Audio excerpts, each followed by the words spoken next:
Welcome to Court Vision number 10. Luke Backman here with Vincent Zakian. Of course, before we get started, you want to make sure you like this video, comment below what your thoughts about the NBA, what we're talking about. Of course, hit subscribe to both my channel here, Backman Sports, and Vincent's channel, Vincent Zakian. Link is in the description. Vincent, it's been a minute. How you Yep. doing? What's going on with you, the NBA? How you feeling so far into the season? I'm feeling good. I guess the big news right now, there's a lot of like trades ramping up and stuff. We're closer to the deadline, closer to All-Star break, and some teams are really emerging as contenders. Some teams are falling off a little from, we talked about a couple weeks ago there were some teams kind of due to fall off, some teams due to rise, and that's happened. And now it's really going to kind of get interesting, I think, as the trade deadline looms. Teams are going to kind of lock in who they're going to be this year, and then it goes from there. Yeah, definitely. I mean, we can just get to it right away. Trade rumors, all that going on. I think some of the biggest names out there, Giannis, AD, Trae Young. I think the Trae Young one is the most quote unquote official. That's the one Shams tweeted out a day or two hmm ago saying, "Hey, Trae Young and his reps talking to Atlanta. They're ready to move on."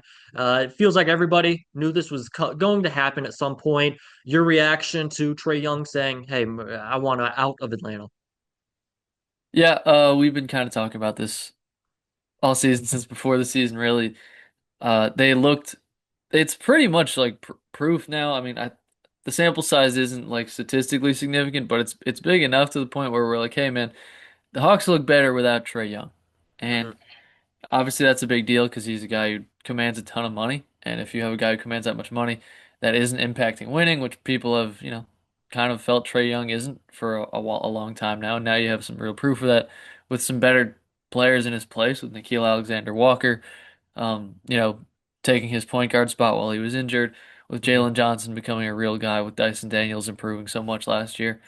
It feels like a team that has moved on from the need for Trae Young. And that's pretty rare in terms of stars wanting to leave somewhere. Usually they're kind of leaving them for dead, and the team in exchange gets a haul of picks or young players or something like that. But right now, the Hawks feel better off without their star, like in terms of can they contend in the next couple of years, which is just a crazy thing. And the market for Trae Young is slim, to say Mhm. the least. That was my takeaway. I mean, everything you've said, we've talked about too before. Just the Hawks look better. The fit was better, honestly, without Trae Young. But I was actually watching a video, Kenny Beecham, King of the Fourth Quarter on YouTube, did about this, Mhm. and he was like, really the only team that's a legit, could trade for him. What I like good situation is the Wizards, and I The think the Wizards, yeah. Wizards have said they're interested, and that I think Yeah. probably is the most likely. I think Trae Young. I think I saw something also said he would like to go to Brooklyn, reunite with Michael Porter Jr. He actually played AAU with Michael Porter Jr. growing up. Oh yeah, Um, that's right. yeah, That's right. that's whew. But I Emo. think you got to look at. I mean, we talked about teams that need a point guard, like Houston Rockets, teams, but like none of them would trade what the Hawks are trying to get back for Trae Young. And at that point, if you were to make that trade and give up those pieces, I think your team takes a step back, and you'd rather try and find a veteran point guard or something other than a superstar in Trae Young or what the Hawks perceive as a superstar in that type of haul. So really, I think it's the Wizards. They're the most logical, and probably if I had to put money on it, that's who I'd put Trae Young being traded to, the Wizards. Yeah, definitely.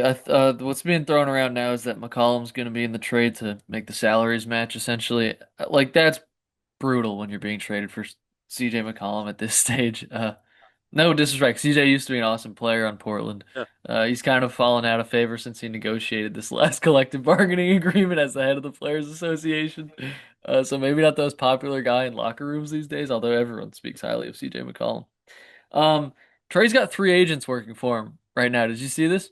I didn't see that. No. More agents than wins this season for Trae Young. I think he's won two games as the Hawks starting point guard when he's been healthy this year. Um, Look, I mean, I won't even lie. I've never been the biggest fan of Trae Young's game. I'm not a hater in that sense. He didn't he killed your team in 2021, and then he went to the Then they went to Philly the next series, and he didn't play particularly well, but the Sixers lost anyway. So I don't really hate him for that. But um, it's kind of all been downhill from there. That conference finals run feels like an absolute flash in the pan fluke. Caught kind of a break with the matchups and stuff. And yeah, I mean, the Wizards just kind of want to get asses in seats, I think, Mhm. is the point. They haven't had any player who can sell tickets. Look, they have some interesting young players. So I won't like deny that they're constantly in the lottery, but kind of on getting screwed by the lottery at the same Mhm. time. So that would be interesting for the Wizards just to have someone to draw in a crowd. But yeah, I don't. I'm doing research for this podcast. I was just like scouring the standings and stuff, looking at people's trade assets and stuff. There's nobody. There's nobody in like the top eight of each conference who should want Trae Young, Mhm. who can make. I mean, first of all, like trades are really difficult right now with the second apron and which is pretty much a hard cap. It's hard to move pretty much any big assets, and I don't know, the juice just doesn't seem worth the squeeze, especially with the upcoming draft class. So, Yeah, and it'll be actually interesting because I just remember this as a Knicks fan. The Knicks own the Wizards pick for this year, but it's top eight protected. So if they hmm do fall out the top eight, the Wizards, say if they trade for Trae Young, he wins them a couple games.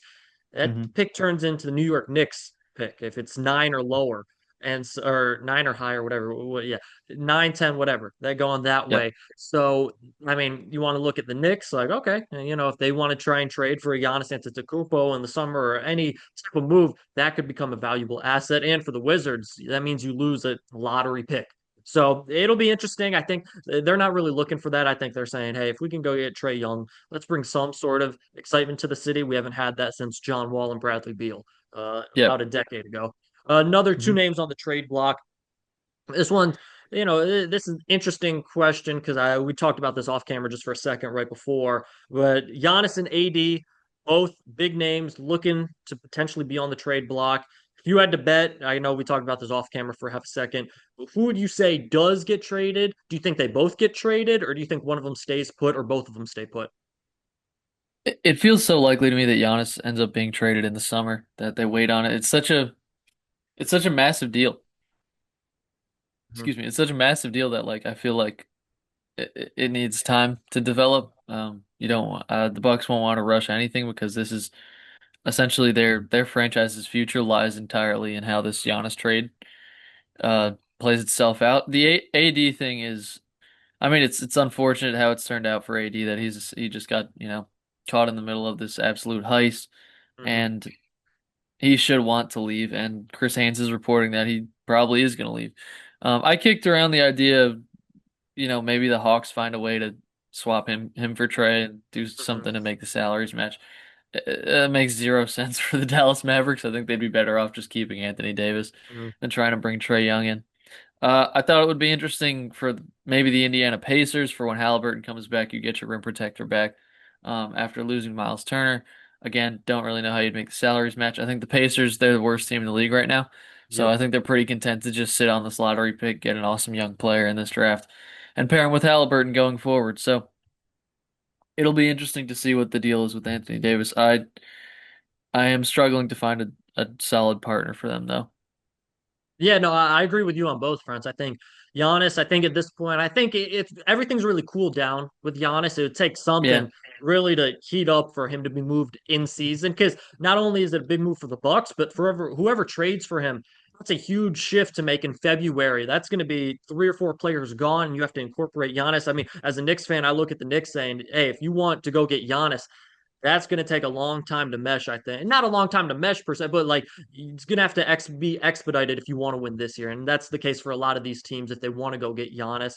And then AD, yeah, I think he's gone, not gone, but will be traded this season. But it's tough to find a team, especially for Anthony Davis, who the Dallas Mavericks traded for him, obviously in the Luka deal. But they were like, oh, he's going to be healthy. We're banking on it. He's going to be healthy. He's going to take us to the promised land. So, this is all Nico Harrison talking. yeah. And Anthony Davis has played a quarter of the games he's been eligible, in a Dallas Mavericks, uniform and in contract with us. So it's just hard for a team, I think, to say, you know what, I'm going to put my best bet in Anthony Davis helping our team, turning us around. I do like the Pacers. I mean, you get a team like that, you pair them with Halliburton when he gets back next year, you're still going to be bad enough from what you've done this season where you're going to get a solid pick, not maybe a top pick, but a solid pick. That could be interesting. I know the Hawks. I've talked to a friend who's a Hawks fan. I don't think you would include Trae in the deal, but Riza Shea, Yeah, maybe and they're Bane, looking to trade him too. like Yeah. maybe you can make it work, but it's still like does that make me say, oh, you know what, the Hawks are legit in the Eastern Conference?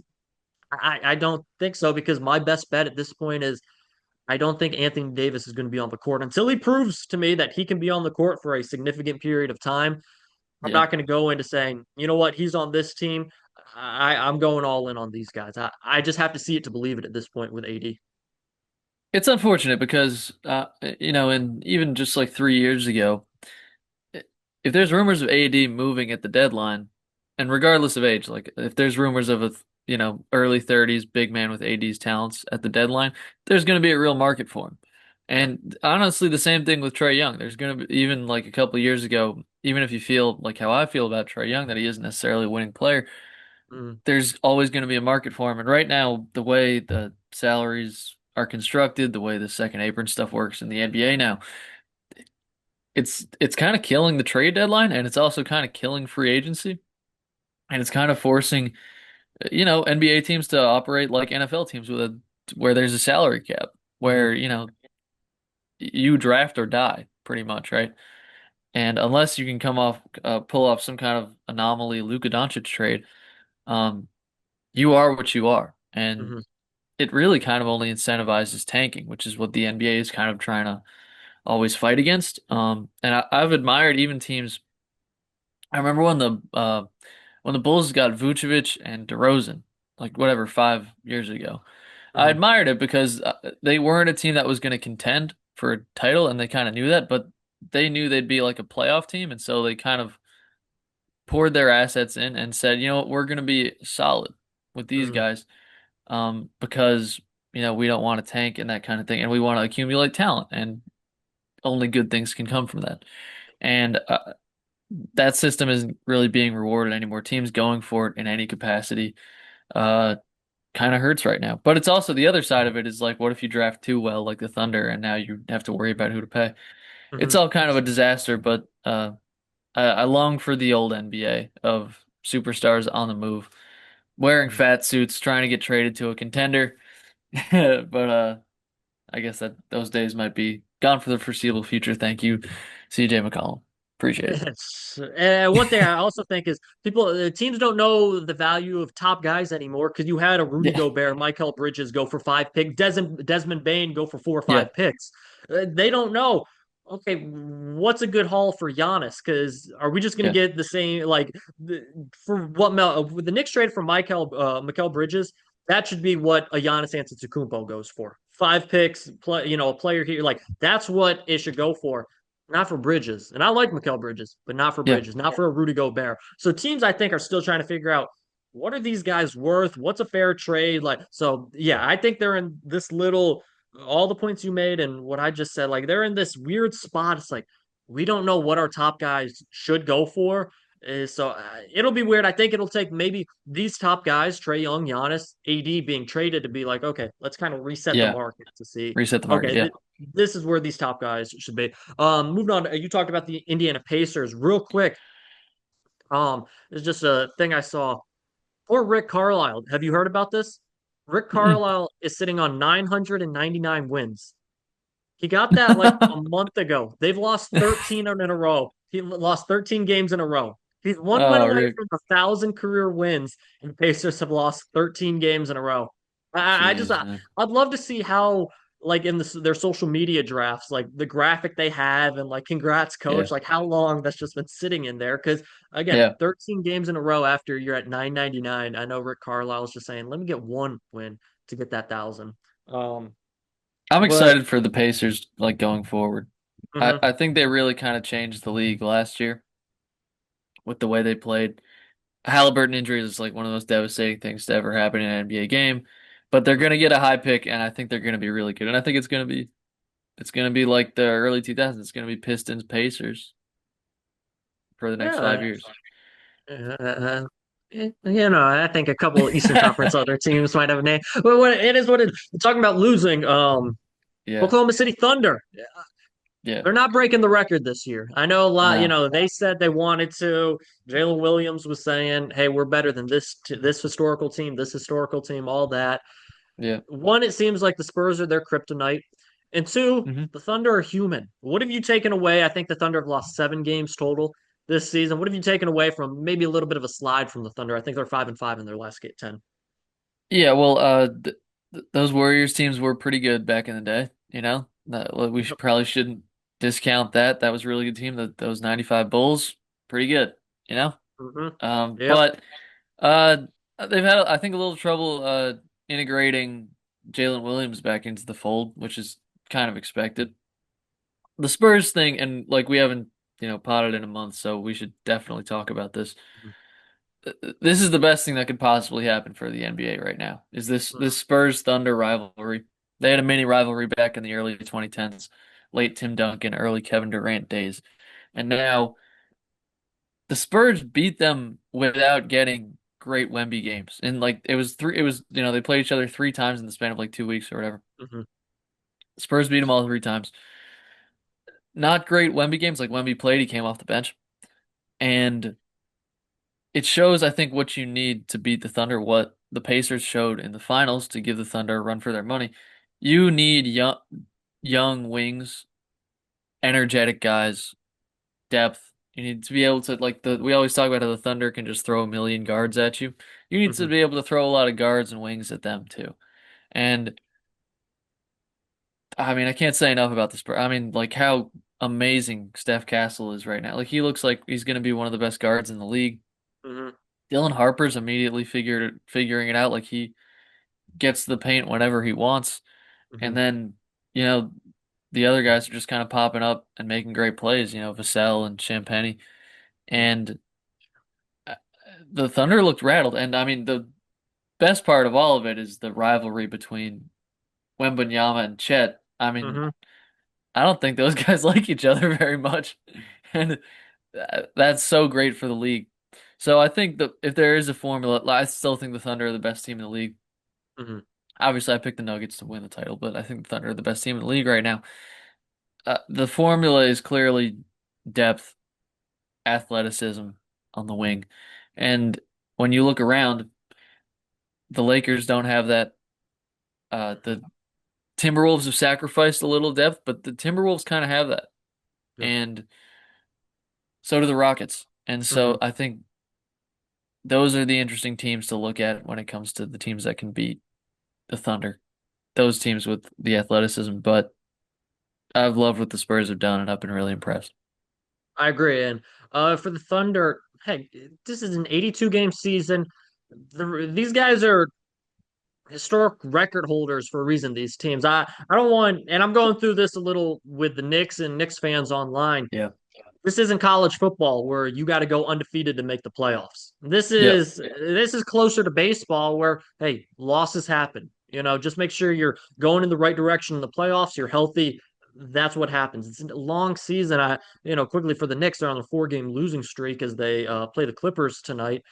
I see Mhm. Nick's Twitter going crazy. Oh, this team's dead. We should never trade. Got rid of Tibbs. We should have never traded for Cat. And yes, there are some fair criticisms you can make for the Knicks, but I promise you, the team that's happening right now in early January is not the team you're going to see in May and June. At least it shouldn't be. That's the same with the Thunder. I mean, if you're saying, oh, the Thunder are dead because they're 5-5 in their last 10, I still would put my money on the Thunder coming out of the Western Conference. You talked about the Nuggets were your pick, something that's happened between our times of potting. Nikola Jokic goes down. I think I saw something Yep. they want him back or hoping All-Star break or late Yeah. January, early February, something in that degree. Your reaction to Jokic going down? I know the shorthanded Nuggets beat your 76ers the Oh other my night. God. The very shorthanded Nuggets. I didn't even realize how shorthanded it was. I'll just say this. It's not always a good thing if you're, an opposing player when you lose and you see a player on the other team post the game on LinkedIn. Did you saw that, Vincent? Yeah, I saw Yeah, that. Yeah. one of the Nuggets players posted, oh, posted on LinkedIn about the win. But first, I mean, your reaction to the uh injury for Jokic and how you want to see the Nuggets maybe, go through this next month or so without Jokic. If the Nuggets do, like tread water well enough, uh, in the next month or so, I will feel so great about them winning the title because obviously because the Thunder have taken a step back slightly, and because what's killed the Nuggets in the past is playing without Jokic. Even in games he's in, like these games will be closer than they have to be because Jokic will need a breather for 5 minutes, and then like they'll blow whatever lead they have. So, I mean, they should be encouraged by the fact that I mean, no Jokic, no Murray, no Hardaway, no Gordon, like anybody, any of their starters Hmm. or like and most of their bench didn't play, or significant bench players didn't play. I saw a game coming a mile away. I'm not even gonna lie. Like as a team, I mean, Doc Rivers used to coach my team. Like that was a classic Doc Rivers game. I think this is a Bill Simmons concept of some kind, but Doc Rivers kind of like if your superstar is hurt, Doc Rivers will coach his ass off, right? Hmm. And that's what happened. They went out, they fought. Jokic was basically coaching Yep. Strother, or Peyton Watson, Hmm. like during one of the timeouts.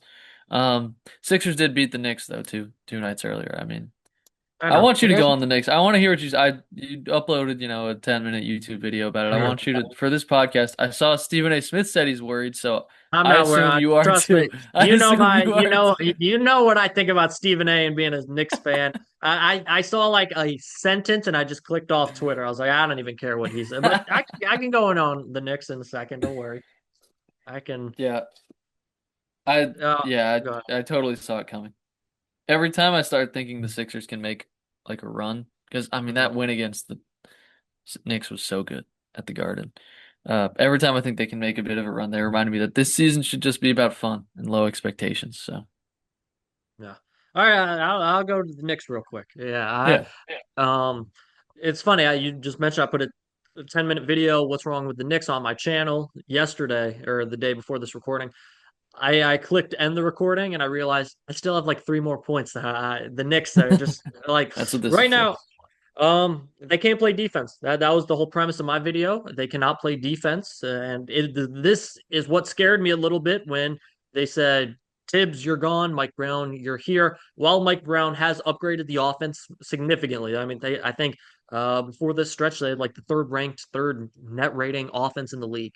The Mm, defense has taken a step back, and in particular, it scares me because how we beat the Boston Celtics. The Celtics couldn't hit three pointers, couldn't hit shots. Knicks defense kept them in the game, excuse me, even though it was a 20-point deficit. Kept them in the game. Then they're able to hit shots. Some nights your shots just are not going to hit. That's the case for any team, any player around the league.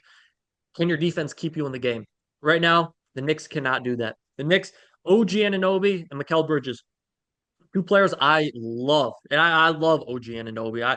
This season he's been fantastic, both offensively and defensively. He's going into his OG Anunoby slump of not being able to shoot the ball, which he goes mm. into once or twice a season. So it is what it is. But right now, both of them can't guard a single person. They're nicknamed as Wingstop. I mean, it's closed for renovations or something. I don't understand it right now. And when those two guys can't guard, that puts pressure on Karl Anthony Towns because the perimeter guys are getting to the cup. Karl Anthony Towns has not been good defensively. He cannot get a board as of late. He's career low in blocks. Mm. It's really blowing my mind is I think Cat is the biggest reason why this team they still have another gear to go because Cat's career lows on everything. I think, stats are stats. I think a week ago it was, oh, he's shooting the best from three, then this 4 game stretch has made him lowered it down. But right now on offense, my biggest issue is Karl Anthony Towns gets the ball at the perimeter and the Knicks are like, all right, this is your touch. Go ahead. Like I said this in my video, Yeah. Mike Brown saw the video of the highlight of Karl Anthony Towns last year when they were down 0-2 in Indy. Karl Anthony Towns sparks this huge comeback. Cat gets the ball on the top, pump fakes, goes in, dunks on somebody, points at him. Like, okay, I love when Cat does that. But he doesn't need to do that every possession. Get him the ball on the block. Let him shoot a fader. Let him do all these different things. The Knicks are saying, all right, for the first 4 minutes of the first, Cat's not touching the ball. And then, all right, here's the ball at the top of the 3-point line. Go do what you can do. and it's just not a recipe for success.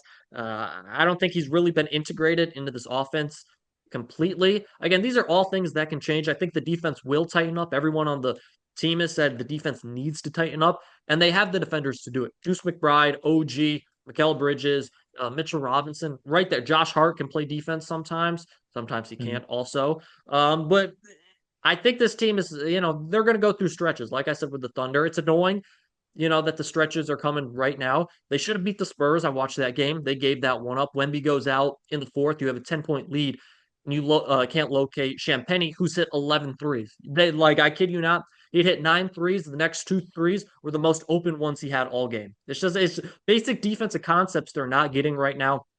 And my last point I didn't make in my video, Mike Brown, I love that you're getting the young guys involved. I love you're using the bench because that's what the guy before you didn't do, and that's why he's no longer the coach of the team. But I need to see a set rotation at some point. I like Kevin McCullers. He's done good. Mhm. He's given us good minutes. I like Mo Diawara. He's given us some good. He helped win us the game against the Pelicans the other night. It's time to get, it's not playoff rotation. Well, let's get a set 8, 9, maybe 10 guy rotation. The other night you played 12, 13 guys. You're playing the Pistons on national television. You're on a 3-game losing streak. You're without Josh Hart. Again, it's on national television. You see what the Pistons have done. You know what happened last year in the series. Let's treat it like a playoff game. Instead, they run us out the building by 31.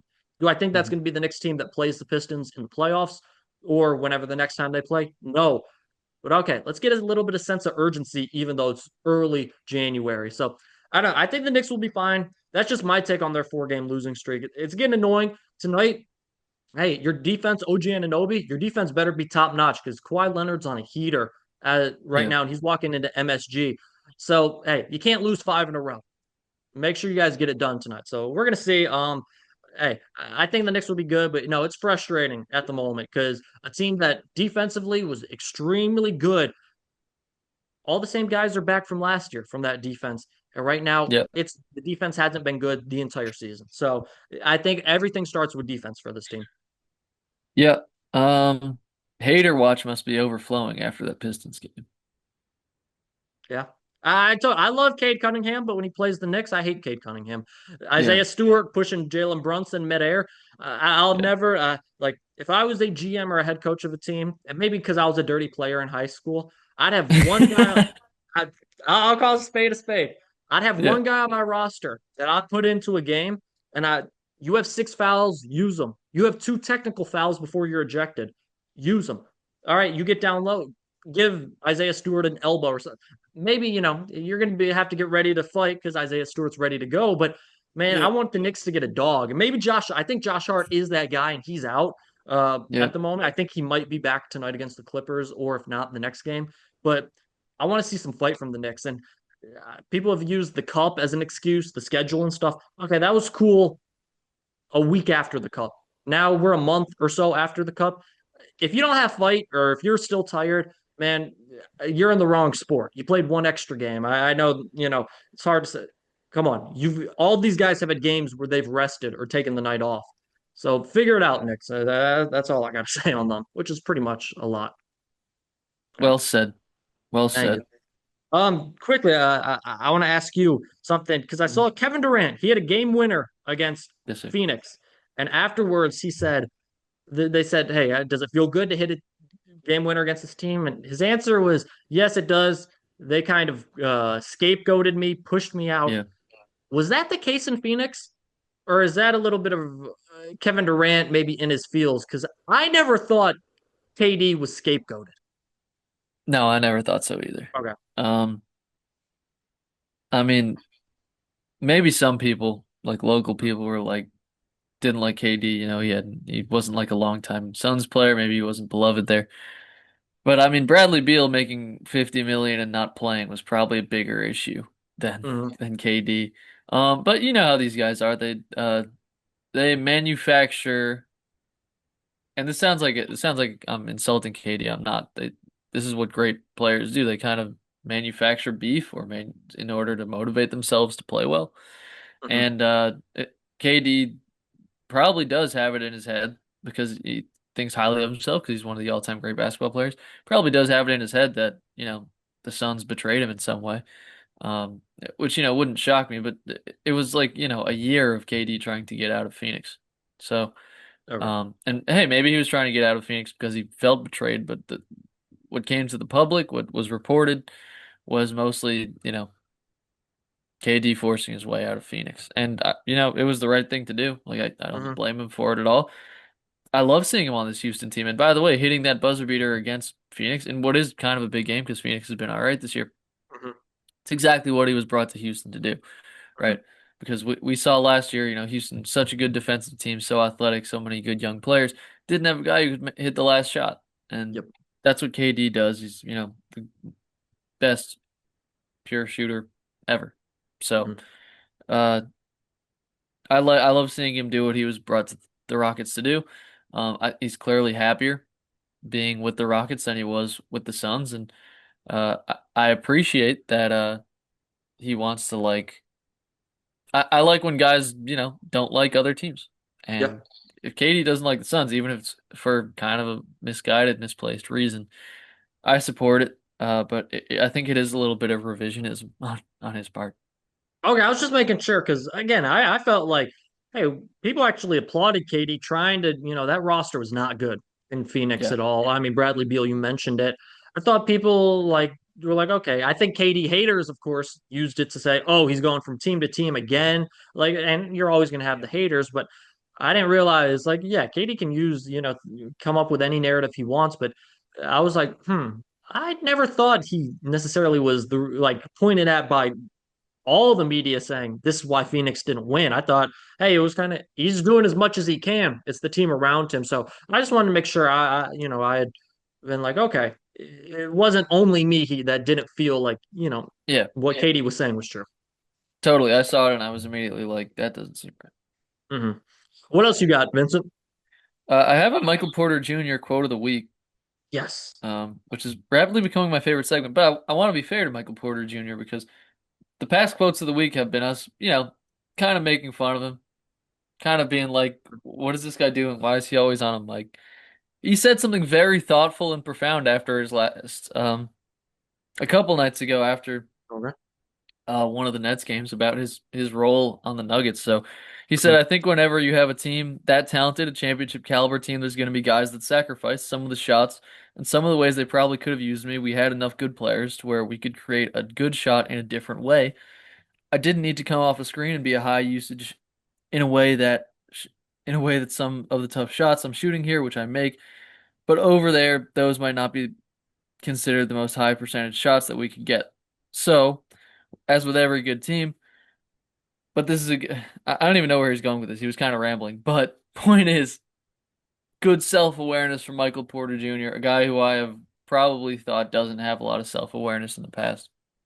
Essentially talking about um why he's getting buckets on the Nuggets and why it wasn't that, or why he's getting buckets on the Nets, why it wasn't that way on the Nuggets.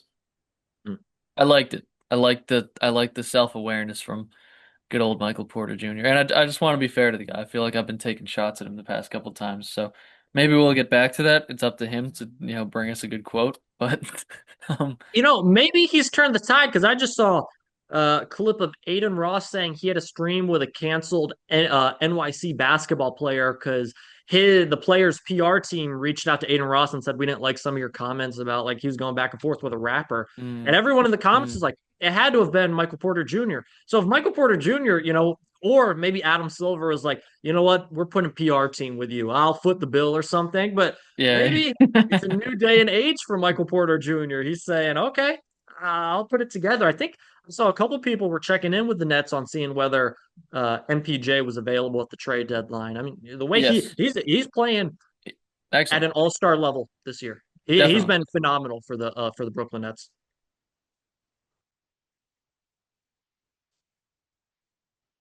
Back to a team that's going to put him back in that Nuggets role. So I don't know. I guess you got to weigh what you want, or maybe he's just improved as a player where he can go be like a two on a on a really good team. Um, but we'll see. He's such a knockdown shooter. Teams can always use shooting, and teams are always going to look at the upside of his like athleticism and his wingspan and be like, we can get him to play defense. my final thing for you, you might have something afterwards. Mhm. Um, you mentioned you wish we had a camera crew for New Orleans. I think Zion has his own personal camera crew. Poor Zion got caught up once again with a uh certain type of female Did exposing he him. really? I had no idea.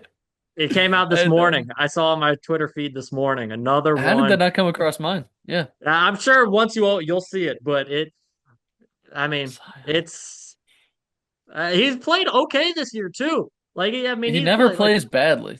He's never no, and like played badly in the NBA. It's just everything else is a disaster. all the comments were this dude was supposed to be the face of the league, and it's a picture of like a the woman like videos in his house, him sleeping next to like all these different things. It's like, geez, Zion, you didn't learn the first time. But yeah, that's I saw that on my feed. I was like, oh, he's played well this season. Again, play's never been the issue with him. It's been staying on the court and a little bit off the court as well. So that's it for me. You got anything else? Just that Ben Simmons is working on becoming bulletproof. That's my guy. That's my guy. I'll tell you a quick Ben Simmons story and we'll wrap up. This is Shoot. from third hand, fourth hand account. Maybe I said it to you in private or maybe I've said it before. Uh, Hmm.